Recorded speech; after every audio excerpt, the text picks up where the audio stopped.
প্রশ্নটা বলে দেওয়া আছে তোমাদের শ্রেণীর 20 জন ছাত্রছাত্রীর গণিতের প্রাপ্ত নাম্বারগুলো এই ক্রমান্বয়ে দিয়ে দেওয়া আছে 20 জন ছাত্রের। তো এই উপাত্তগুলো কি বিন্যস্ত উপাত্ত?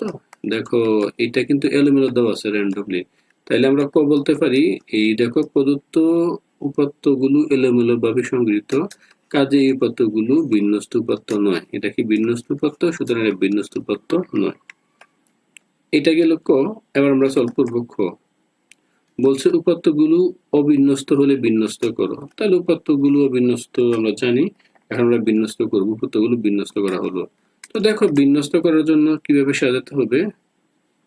প্রথমে একবারে ছোট 30, আবার খুঁজবা কোথায় 30 আছে, এইভাবে 30, এই 30 খুঁজবা, তারপর খুঁজবা, তারপর ছোট হচ্ছে 35, তারপর 35 এর আর নেই, 35 এর পরে খুঁজবা, তারপর ছোট হচ্ছে 40, এই 40, তারপর আবার খুঁজবা, এই 40 এখানেও আছে 40, 40 দুইবার লিখবা, তারপর এভাবে 50 খুঁজবা, 50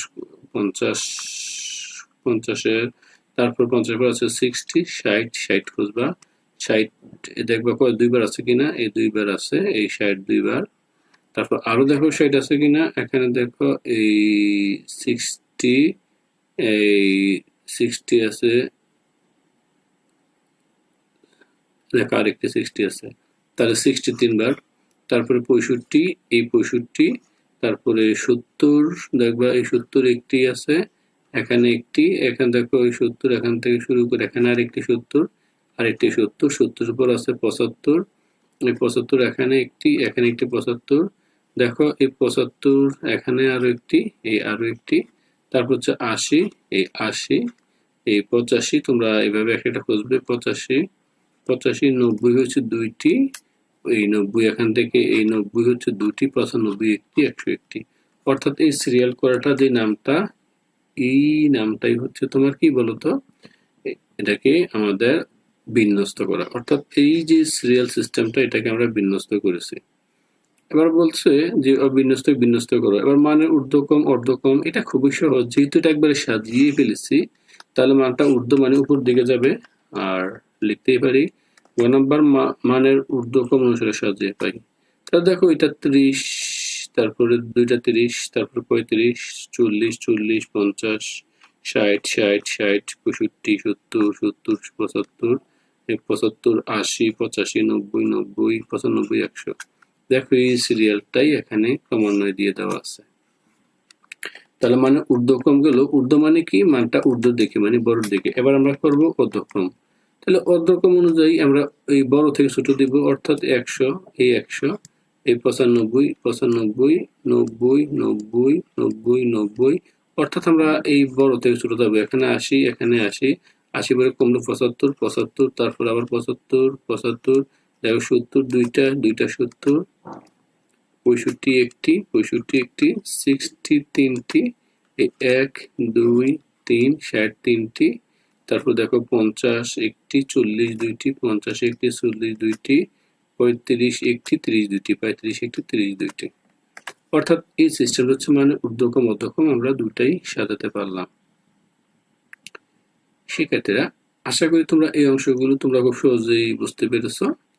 এবার আমরা 16 নম্বর কোশ্চেনটি বলছে তোমার শ্রেণীর 15 জন, লক্ষ্য করো 15 জনের ওজন, আমরা কি ওজন উপস্থাপন করো এবং গড় নির্ণয় করো। তাহলে তোমার শ্রেণীর যে কোনো 15 জনের ছাত্র গড় নির্ণয় করবা। তো আমি ধরে নিচ্ছি যে তোমার বই লিখতেছি, আমার শ্রেণীর 15 জনের ওজন কেজিতে নিচে উপস্থাপন করা হলো। তো দেখো প্রথমে 51, এই 15 জন 51 কেজি, তারপরে 40, 47, 52, 38, এইভাবে ক্রমান্বয়ে আমরা এই 15 জনের এই গড় ওজনটা লিখলাম। তো 15 জনের গড় ওজন লিখার পরে আমাদের এই কোশ্চেনটা একটা আমাদের উপস্থাপন গড় নির্ণয় করতে বলছে। তাহলে এখন আমাদের এই 15 জনের গুলো এই যেহেতু গড় নির্ণয় করবো, সবকটাকে যোগ করতে হবে এই 51 থেকে এই 48 পর্যন্ত। দেখো প্রথমে 51, তারপরে যোগ 40, 40, তারপরে 47, 47, 52, 52, 38, 38, 41, এইভাবে লাস্টে 48, 48 এই পর্যন্ত আমরা যোগ করলাম। তাহলে যোগ করলে কত হচ্ছে, দেখো যোগ করলে হচ্ছে 693। আমরা জানি গড় হচ্ছে উপাত্ত সমূহের সমষ্টি এবং উপাত্ত সমূহের সংখ্যা। উপাত্ত সমূহের সমষ্টি হচ্ছে 693 আর উপাত্ত সমূহ সংখ্যা হচ্ছে 15। এটা যোগ করলে হচ্ছে 46.2। তাহলে এখান থেকে আমরা বলতেই পারি সুতরাং নির্ণয় গড় হচ্ছে 46.2। তো শিক্ষার্থীরা, আশা করি আজকের আলোচনাগুলো খুব ফলপ্রসূ হয়েছে, তোমরা বুঝতে পারছো। না পারলে ভিডিওটি বেশ কয়েকবার দেখবে। সবাইকে অসংখ্য ধন্যবাদ। চ্যানেলকে সাবস্ক্রাইব করে পরে ভিডিও পেতে বেল বাটনগুলো অন করে রাখো।